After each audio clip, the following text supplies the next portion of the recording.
Buongiorno ragazzi, buongiorno, mi vedete così bello e tranquillo perché è passato un giorno dall'intervista che vedrete fra pochi minuti, vi prendo veramente 2 minuti, i primi 10 secondi soltanto per ricordarvi, cosa che non ho fatto durante l'intervista, di iscrivervi al mio canale, è l'unica cosa che vi chiedo, non vi chiedo altro, per favore fatelo perché se lo fate, se lo farete, posso fare magari nel futuro altre cose fighe come questa. E loro si sono collegati per me, per il canale, quindi ragazzi non sono un giornalista, non sono uno con 300.000 follower, è una cosa molto molto grossa, non so se riuscite a capirlo.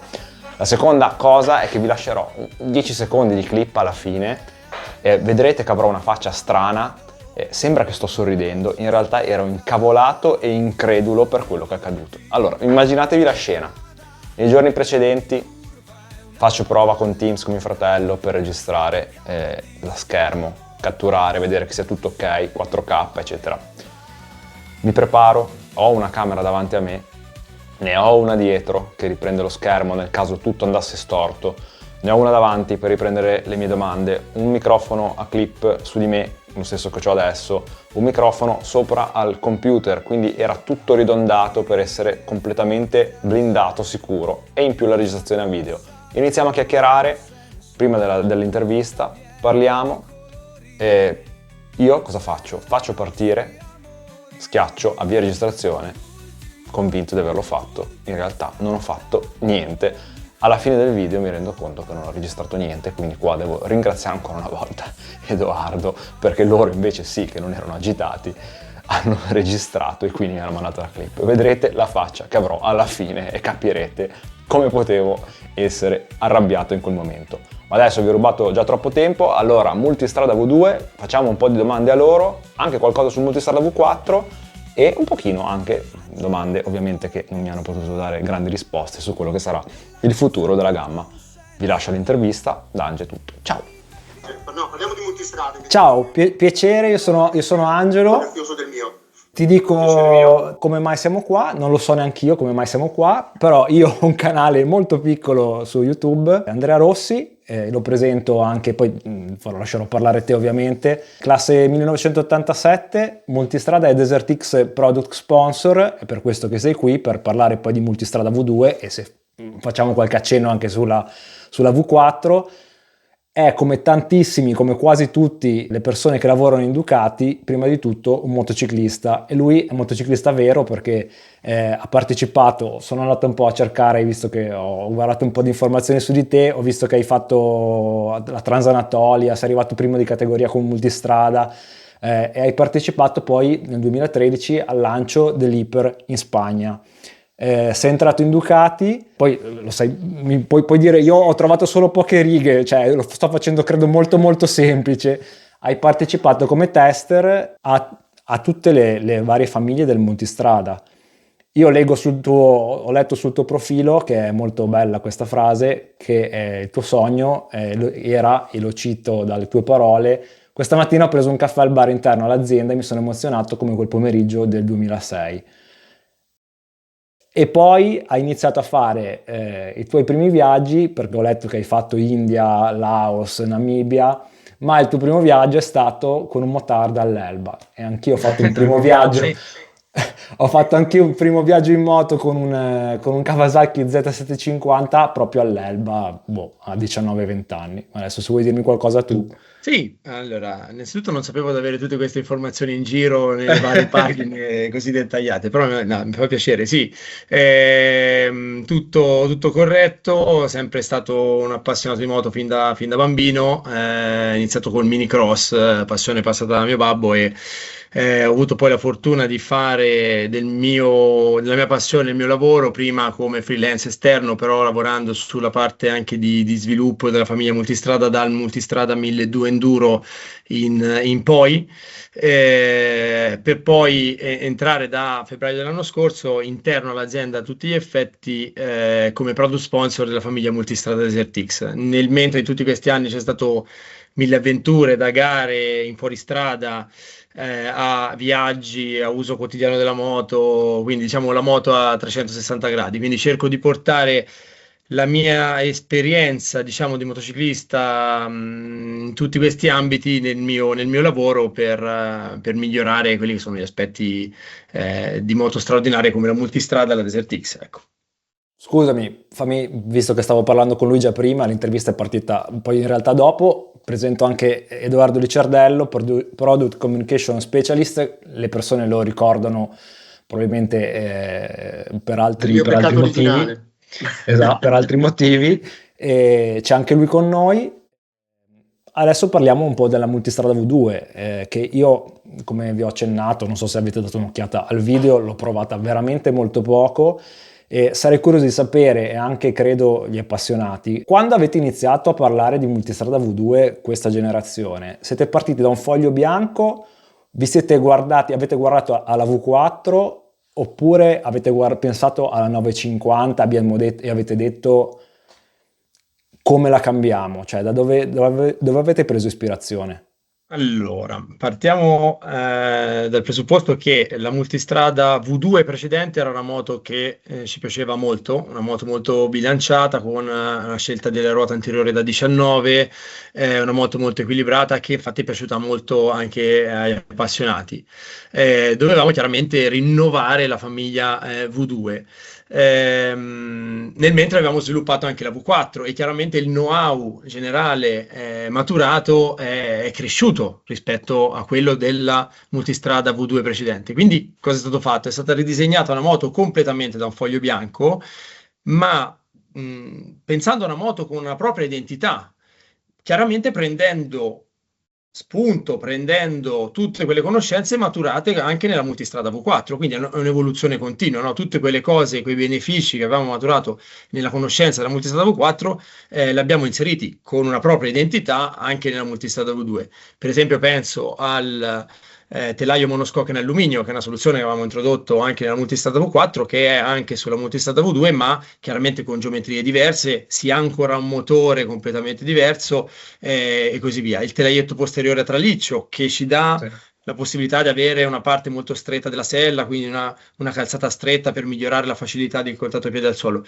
Quindi fondamentalmente è una moto con una propria identità, con un brief di prodotto ben definito, sapevamo quello che volevamo e dove abbiamo sfruttato tutte le conoscenze che avevamo maturato sulla multistrada V4 e forse anche di più in alcuni casi, perché si va sempre avanti. Se si pensa per esempio agli up wash, questi canali di aria che portano aria fresca alle gambe del pilota, sulla V4 avevamo fatti, funzionano molto bene, sulla V2 pensandoli fin dall'inizio del progetto sono particolarmente ben integrati col design della moto, perché sono pensati fin da subito della progettazione della moto, no? Una curiosità, scusami, sulla V4, io ho la V4, generano anche carico aerodinamico o no? Un effetto che si genera, ma a velocità molto elevate che sono sempre fuori codice stradale, per cui non è il focus di quella soluzione tecnica. Il focus è spingere aria fresca alle gambe del pilota e dissipare il calore. Poi con un richiamo anche al family feeling di quelle che sono le alette, no? Che vengono dalle moto sportive dove lì hanno un'utilità diversa. Quindi anche qui diciamo unire due cose ma con un'utilità diversa. Visto che hai citato tu gli up wash, vorrei chiederti se per caso tu l'hai provata anche in periodi caldi e quindi per esempio paragonata alla V4, arriva a un certo punto la V4 che io ho fatto anche un test folle, nel senso ho fatto un test ad agosto con la pistola termica dove andavo a verificare le temperature che avevo addosso eccetera e mi chiedevo, riesci a smaltire la temperatura anche quando sono più di 28-30 gradi? Ovviamente scalderà immagino meno di una V4. Tendenzialmente è una moto che tende a scaldare meno della V4, dove comunque c'è stato fatto un lavoro ottimo di flussi, quant'altro, perché è un motore dalle alte prestazioni, un motore 4 cilindri che tende quindi a essere un pochino più largo, più vicino alle gambe del pilota. Però sul V2, proprio per le sue caratteristiche tecniche, il motore più stretto, tutto lo studio aerodinamico e quant'altro, è un motore che sia è più fresco in generale, più tutte queste caratteristiche hanno dato un risultato di comfort termico molto molto molto elevato, anche quando la temperatura esterna supera i gradi che dicevi te, quindi insomma i 25, 26, 27, 28 gradi. Sì. Ecco, sì, perché io l'ho provata veramente poco, in quel poco tempo in cui sono rimasto fermo mi sono reso conto, toccando la zona di calzata, che è più fredda rispetto a quanto non rimanga sulla mia V4. Adesso chiaramente il problema non esiste, però l'ho sentita un po' di differenza rispetto alla V4, chiaramente. Diciamo che tutti i produttori di moto, la problematica del calore è una problematica che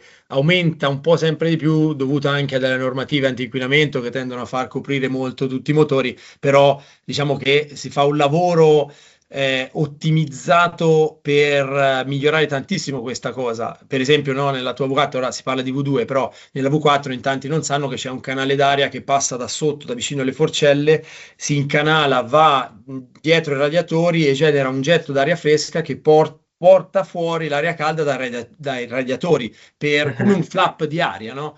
Ecco, tutte queste soluzioni aiutano il comfort termico. La V2 è una moto, diciamo, ancora più fresca. Se dovessi dirmi una cosa che ti piace di più del progetto V2 nuovo? Il progetto V2, allora, innanzitutto che essendo lato guida. sì, sì, la neutralità, la facilità e l'immediatezza nel piacere di guida, perché l'abbiamo visto anche al lancio stampa appena fatto, ma anche i feedback nostri interni, è una moto che ci salti sopra e fa subito tutto quello che ti aspetti, no? Con una progressione a scendere in piega sempre costante in tutto l'arco dell'angolo di piega. Sì, neutralità che si traduce anche in facilità di guida e in piacere di guida anche quando l'asfalto non è perfetto, perché è una moto che tende, grazie alla sua neutralità, quando la inserisci in curva, magari trovi un'asperità in curva, mantiene la traiettoria senza andare dentro, tende a rialzarsi. Questo, visto che oggi è sempre più difficile trovare strade perfette, vuol dire piacere di guida sempre, insomma, no? Sì. E l'altra cosa, la fluidità e fruibilità del nuovo motore, che sicuramente è un grande passo avanti rispetto al precedente, che aveva sicuramente il suo carattere ben distintivo, ma che magari ai bassi non era così facile per tutti la gestione di un motore così con queste caratteristiche. Il nuovo motore è molto più morbido e regolare ai bassi e medi regimi grazie a fasatura variabile, un'area secondaria che entra nei cilindri per ottimizzare appunto ai bassissimi regimi la fruibilità e la fluidità, e quindi questo è un altro dei grossi vantaggi. Sì, infatti guarda, questo è proprio un punto che io nel mio video ho citato, che secondo me non è stato fatto da quel punto di vista un passo avanti di una generazione, ma di 3, perché è veramente incredibile anche la regolarità che può avere. Non è un bel paragone parlare di bicilindriche parallele, però in basso sembra realmente quasi un bicilindrico parallelo, tanto quanto riesce a essere comunque regolare. E anzi, io nel mio video, per elogiare il progetto, non mi sembra sbagliato paragonarlo al V4. Io non riesco a paragonarla alla V2 vecchia, perché la V2 vecchia, saltando giù dal V4, sembrava di un'altra epoca. Questa è molto più allineata. Infatti, qual è il fatto? E qua la domanda: secondo te a chi consigliarla e può essere un'alternativa alla V4? Guarda, ti rispondo prima a una cosa che hai detto e poi a questa domanda. Il fatto che dici sembra un bicilindrico parallelo è una cosa che ci hanno già riportato in varie persone, ma dove serve, perché poi mantiene il carattere Ducati se inizi a salire di giri o prendi il gas in mano e apri un po' di più. Quindi non era banale questa cosa qui, avere questa morbidezza sotto in uno schema a L di 90 gradi non era banale. Per finire, per esempio, per far capire il livello di dettaglio di un motore come quello, le valvole hanno la parte dell'asta della valvola cava al suo interno per diminuire le inerzie e quant'altro. Poi fa capire che è un motore con una sofisticazione e una ricerca tipica di Ducati molto molto elevata.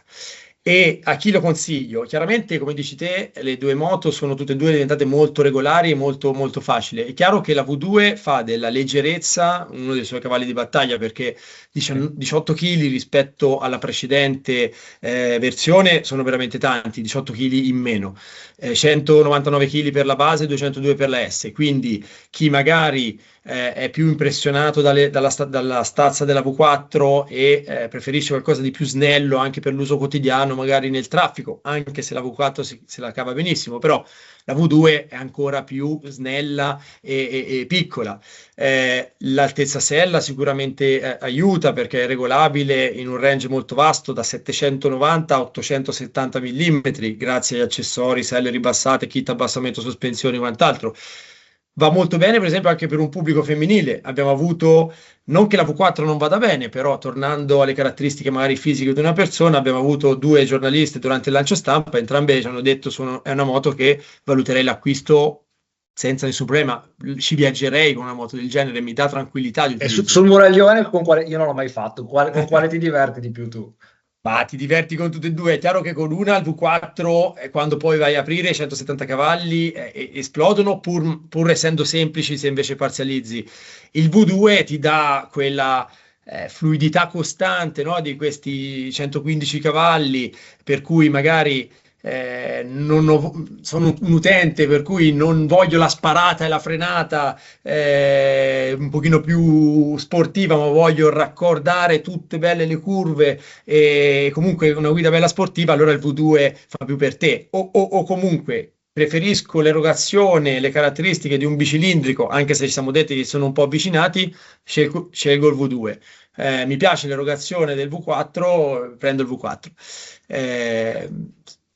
Altra differenza, chiaro che la V4 è ai livelli estremi di sofisticazione elettronica per quanto riguarda il radar anteriore, il radar posteriore e il blind spot detection sugli specchietti per vedere appunto le zone cieche posteriore.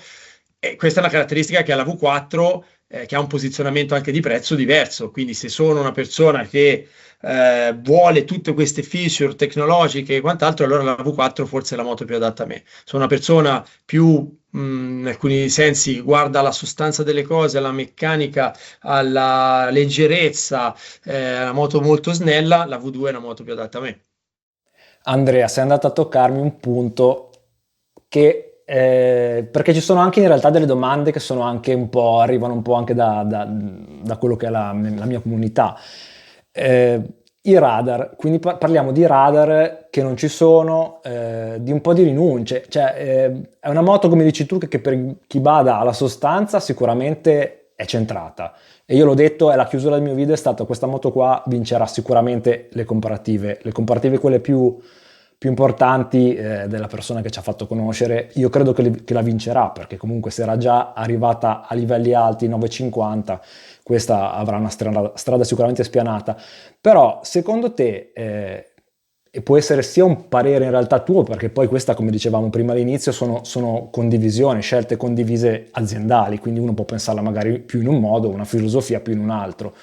Una moto del genere poteva cannibalizzare la V4, quindi non si poteva, secondo te, non era meglio averla un po' più completa anche da quel punto di vista? Per esempio, faccio riferimento al dashboard che è più piccolino, cioè tante rinunce che dovrebbero farmi dire a me che un V4, cavoli, mancata completezza generale, perché scendere da un V4? Guardo altro, guardo un altro brand.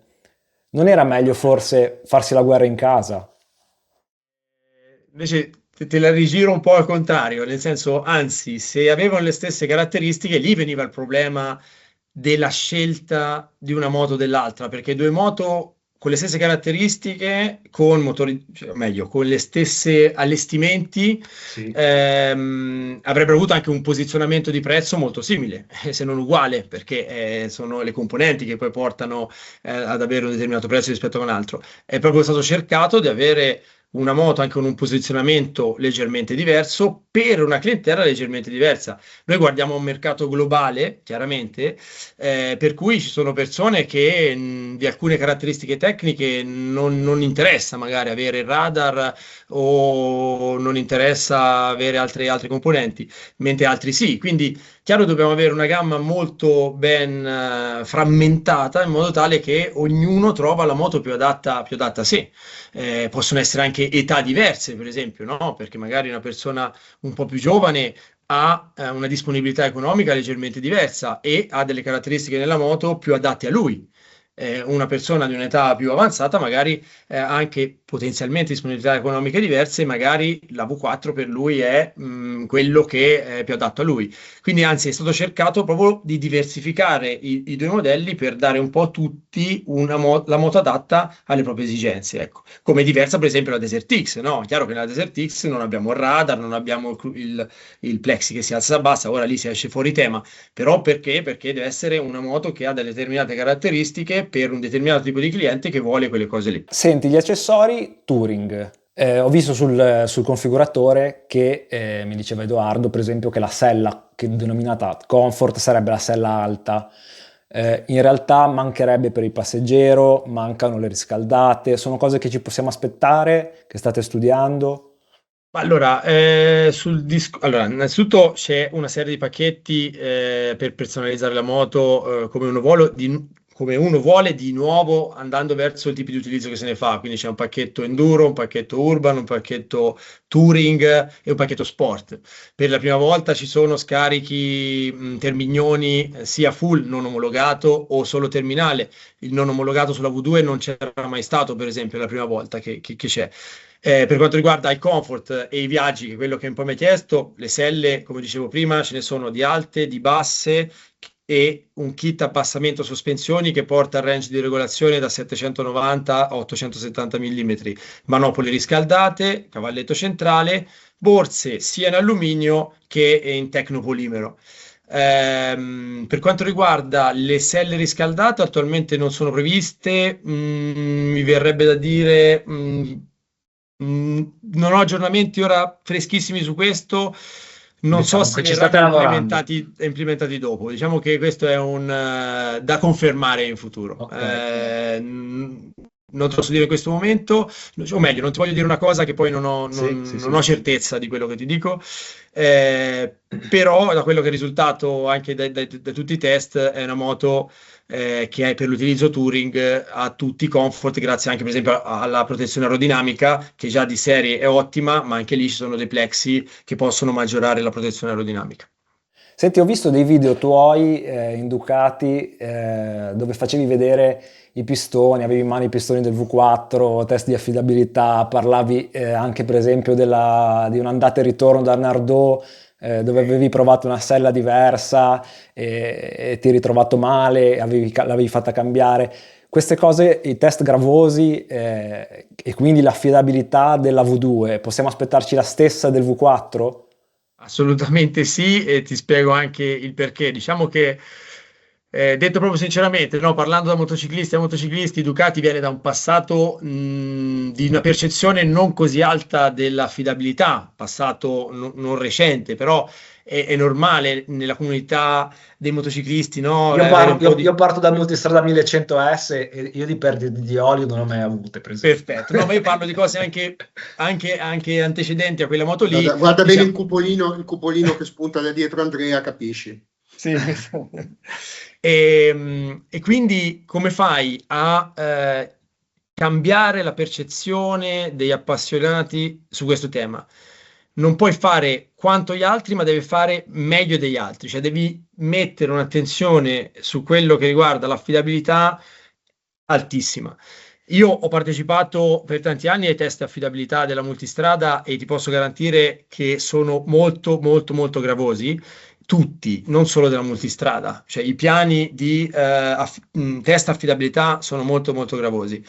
Il motivo per cui io nel 2020 e poi anche nel 2021 ho partecipato al Transanatolia Rally, che poi in entrambi gli anni abbiamo vinto la categoria delle pluricilindriche con multistrada di serie, perché conoscendo lo sviluppo ho detto portiamola in gara di serie, 3000 km di fuoristrada impegnativo di serie, perché io sono convinto 100% che arriviamo in fondo. Il primo anno arrivato in fondo era il 1260 Enduro, vincendo la categoria, il secondo anno 2021 col V4, tutte e due in gara, tutte e due abbiamo finito senza problemi, primi e secondi nella categoria, e questa attenzione c'è su tutte le moto, anche sul V2, e quindi assolutamente, assolutamente sì. Sì, anche perché io posso testimoniare che la mia Multi V4 la uso quotidianamente, ad oggi da 4 anni l'ho presa nel 2021. Non ho mai visto olio, non ho mai avuto problemi di nessun tipo, quindi queste sono E ho avuto il 1200, il 1200S, il DVT, l'ho avute tutte, l'ho avute. E io di grossi, ho avuto dei problemi di gioventù, ma tutte cose che non mi hanno mai lasciato a piedi, ecco, non ho mai avuto quel tipo di problema anche con altri Ducati. Solo per aggiungere anche una cosa, che è chiaro che può capitare come su tutte le cose Può meccaniche o capitare, ma elettroniche, può capitare anche su quelle che vengono super blasonate.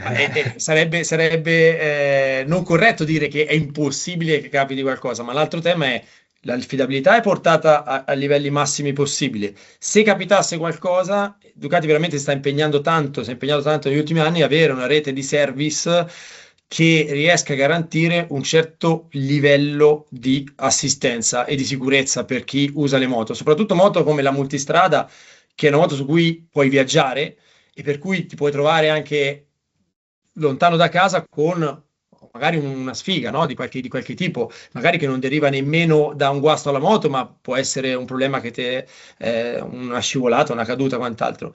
E quindi abbiamo una rete molto capillare e la multistrada gode del Forever Ducati, che sono 4 anni di garanzia. Che è una cosa che si può fare perché sappiamo la bontà e la qualità del prodotto, insomma. C'è qualcuno che mi chiede ancora del sound perché mi ricordo durante i webinar, c'ero anche io durante i webinar sul Multistrada V4 e anche sul V2 mi dicono che aspirazione, questo me lo dicono loro, secondo loro a livello omologativo si poteva fare qualcosa di più, nel senso che si sente poco l'aspirazione della moto. Ti parlo invece anche di V4 che finalmente ho provato anche la 2025, adesso se siamo in chiusura parliamo anche un attimo del V4, l'ho provato per poco tempo, lo proverò anche lei per più tempo, finalmente suona un po' di più come un V4 secondo me dovrebbe suonare. Puoi parlarci di qualche anticipazione, di cosa già sta girando? Perché io mi rendo conto, io lo faccio per divertimento, che ovviamente provo GS, provo di qualsiasi moto, mi rendo conto ogni volta che risalgo sulla mia che dico, cavoli, ma che cos'è che potrei desiderare di più? Perché se devono fare qualcosa sulla deattivazione, sul migliorare a livello termico, consumi, l'handling, io ad esempio handling mi sono reso conto, ma lo scoprirò poi provando meglio la V2 e ne parlavo con Edoardo, che a me addirittura sembra che abbia un po' più di maneggevolezza e mi ha spiegato lui perché, ma non lo sa chi ci segue, mi sembra addirittura più maneggevole la V4 della V2 ed è un discorso che dici ma allora cavoli ma a una moto 1100 così 1158 che cos'è che si può chiedere ancora nel futuro fra 2 anni quando dovrà uscire un 4+2 un restyling vero ma che cos'è che gli chiediamo? Questo è Silenzio, se no lo dobbiamo uccidere dopo. Questo È un ragazzo ti posso- simpatico, poi mi dispiace. Ti posso solo dire che chiaramente lo sviluppo va sempre avanti e uno dei lavori degli ingegneri, di marketing di prodotto, di tutti i tecnici è proprio pensare a quello a cui oggi non si pensa, no? Per cui fra un tot di anni potrei dire, Madonna, ma sta cosa è una gran figata, non ce l'avevo prima. E come ho fatto prima, no? Come ho fatto fino adesso? Quindi sta proprio lì, no? E su questo devo dire che non voglio fare il marchettaro, ma secondo me è un'azienda fatta da italiani, spesso su questa cosa abbiamo quella creatività che ci dà una marcia in più, spesso, no? Se penso per esempio al radar anteriore e posteriore, siamo stati i primi a introdurlo. Io ora, se penso una moto come la V4, quando lo uso e il radar attivo mi dice che arriva un'auto a destra e a sinistra, dico porca miseria, questa è qualcosa che è un grosso valore aggiunto, no? Ma finora non l'ho mai usato, ma capisco che è una grande cosa, ma fino a un tot di anni fa non ci pensavo nemmeno. E quindi pensiamo sempre a cose nuove, è chiaro che c'è quasi tutto, ma qualcosa ci inventiamo sempre. The best is yet to come. Io, guarda, colgo l'occasione perché è di rispondere a un altro punto che avevi sollevato tu all'inizio, che è in realtà un modo di suggerirti un approccio a questo genere di risposte. Allora, probabilmente è vero, può darsi che a livello di aspirazione si sarebbe potuta magari caratterizzare la V2 in maniera un po' più personale, aggressiva, più sportiva se vuoi. Tieni presente che i diversi paesi considerando che Ducati è un'azienda globale, non hanno tutti lo stesso tipo di richieste, di esigenze e anche di gusti. Ci sono dei mercati molto importanti dove anche i modelli sportivi, nei modelli sportivi, la rumorosità è considerata un grave difetto.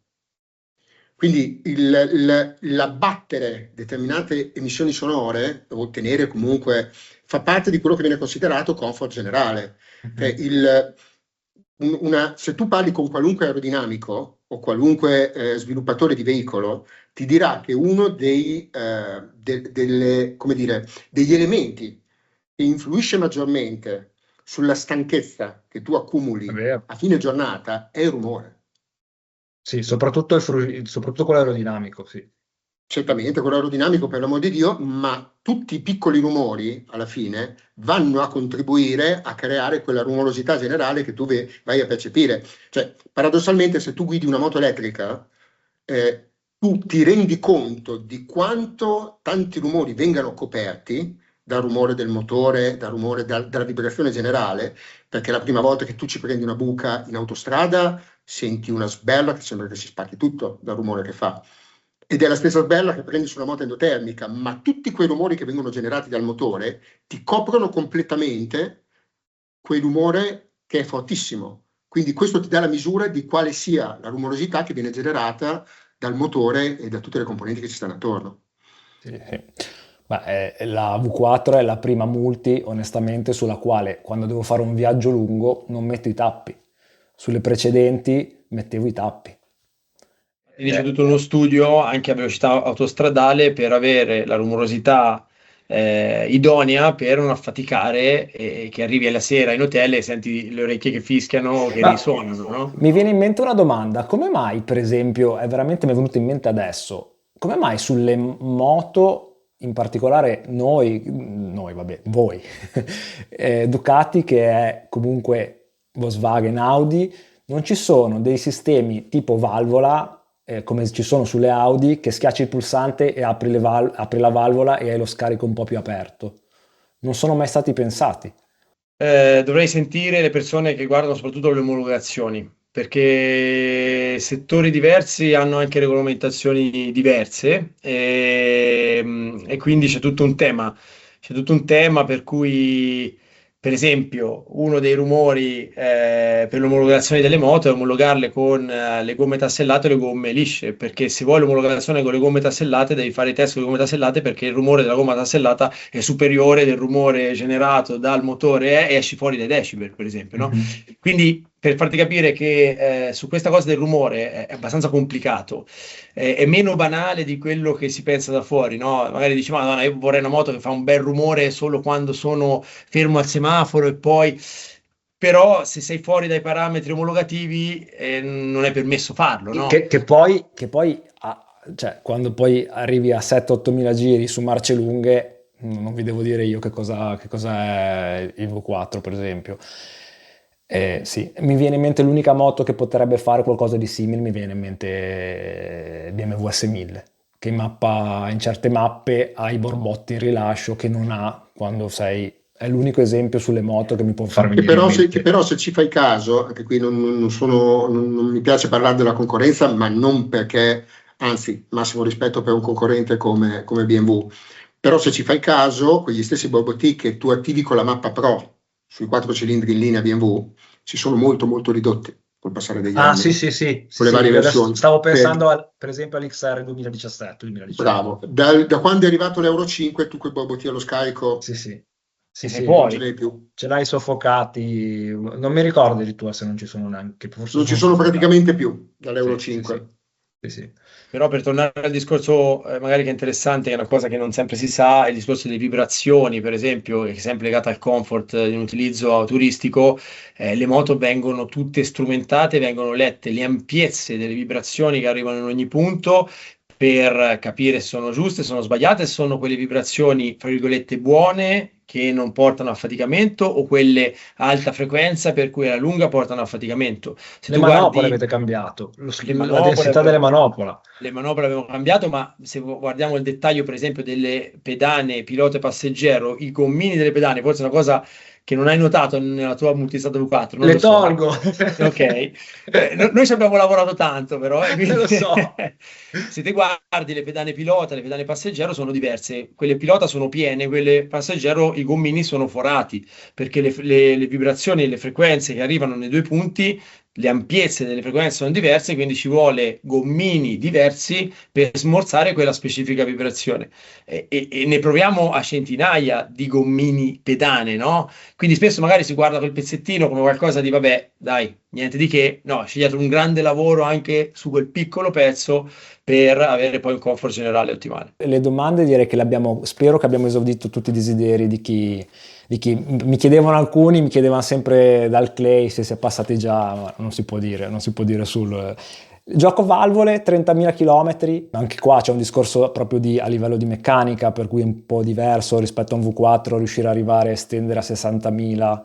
Sì, è un motore anche con un rapporto di potenza leggermente diverso rispetto alla cilindrata e comunque sì, è un motore diverso rispetto al V4 dove abbiamo potuto mettere i 60.000 km. Comunque 30.000 è un ottimo traguardo, ma in generale, grazie alle soluzioni tecniche adottate sul nuovo motore rispetto alla precedente multistrada V2, i costi di manutenzione si riducono di una percentuale che in questo momento ora non mi ricordo, dovrei guardare i documenti. Perché è più facile anche l'accessibilità. È più facile l'accessibilità, è tutto pensato per ridurre le ore di lavoro a parità di intervento, in modo tale da ridurre anche i costi, sia componenti che ore lavoro. Quindi è stato proprio un brief del prodotto, quindi sì, 30.000 km come la precedente, ma con dei risparmi comunque nei costi di manutenzione. E tieni anche presente, guarda, aggiungo, ci sono anche due motivazioni tecniche molto specifiche per quella che è stata una dichiarazione prudente lato Ducati in questo senso. Senza volermi sbilanciare sul futuro, è un'informazione verificabilissima. Puoi notare che anche su altri motori in passato l'intervallo di manutenzione è stato allungato una volta che si è arrivati ad avere una maggior confidenza, diciamo così. E i due motivi principali, o meglio, scusami, per cui è stata fatta una scelta più prudente, nasce dal fatto che la cilindrata unitaria della V4 è molto più bassa rispetto a quella della V2 e quindi si porta dietro delle valvole dal diametro molto inferiore, che quindi hanno meno inerzia e subiscono meno sollecitazioni. In secondo luogo, quando tu hai un V4 che ha quel tipo di potenza, il regime medio a cui il motore vive per tutta la sua vita è sicuramente più basso. Detta proprio in termini da motociclista, al V4 il collo non glielo tiri, al V2 il collo tendi a tirarglielo un po' di più, no? E quindi evidentemente questa cosa sulla manutenzione ha un minimo di riflesso. Va bene, io vi ringrazio per il vostro tempo, che non è stato neanche breve, spero che potremo rivederci, magari non solo virtualmente, ecco. Assolutamente. No, dicevo, guarda, assolutamente, guarda, è stato un piacere perché poi alla fine, come ti ha detto Andrea, a tutte le cose che ti ha detto Andrea ti posso aggiungere che Ducati è sicuramente un'azienda di appassionati. Domenicali lo dice sempre, chi lavora in Ducati è un ducatista tanto quanto chi compra e gira con le moto Ducati, quindi è sempre un piacere parlare dell'azienda, parlare di moto in generale. Quindi ho visto i vostri parcheggi che sono popolati da tante Ducati, infatti. E poi mi piace anche a me dire spesso, no, che da italiani, essendo un'azienda comunque fatta da italiani, è comunque un piacere, un orgoglio, no, portare modelli nuovi come la V2 che funzionano a mio avviso così bene, poi le persone avranno modo di provarla con i test ride, e è motivo anche di orgoglio pensare che un'azienda comunque piccola, però fatta di passione, come dice Edoardo, possa in un anno come quello dell'anno scorso, se si parla di competizioni, no, vincere tutte le gare tranne una, che è una cosa abbastanza straordinaria. Dobbiamo migliorare quest'anno. C'è margine. che però fa capire, no, il livello di attenzione e di sviluppo che richiede un mondo come quello, dove riesci a fare un risultato del genere. Ecco, cerchiamo queste stesse cose, anzi cerchiamo, lo facciamo, di riportarlo anche su prodotti di serie come la Multistrada V2, come le varie Panigale, come tutte. Quindi dai, è anche un motivo di orgoglio italiano. Una curiosità, anche tu come tutti quelli che lavorano così tanto, perché anche a me mi è venuto per un po' di tempo il dubbio con tutte le moto che sto provando negli ultimi 2 anni, perché sono 2 anni praticamente che faccio video, anche tu non hai la moto? Parli con me? Sì, con te. Edoardo so già che non ha la moto, anche se ha una Diavel dietro. Fra me e mio babbo che mi ha passato la passione ce ne abbiamo 19. Ah, ok. Quindi giri anche su strada. Una ce l'ho in salotto in casa. Ok. No, io in realtà una ce l'ho. Il problema è che ha l'età più o meno di quella che vedi alle spalle di Andrea. Ma anch'io ho varietà, di tutte le età.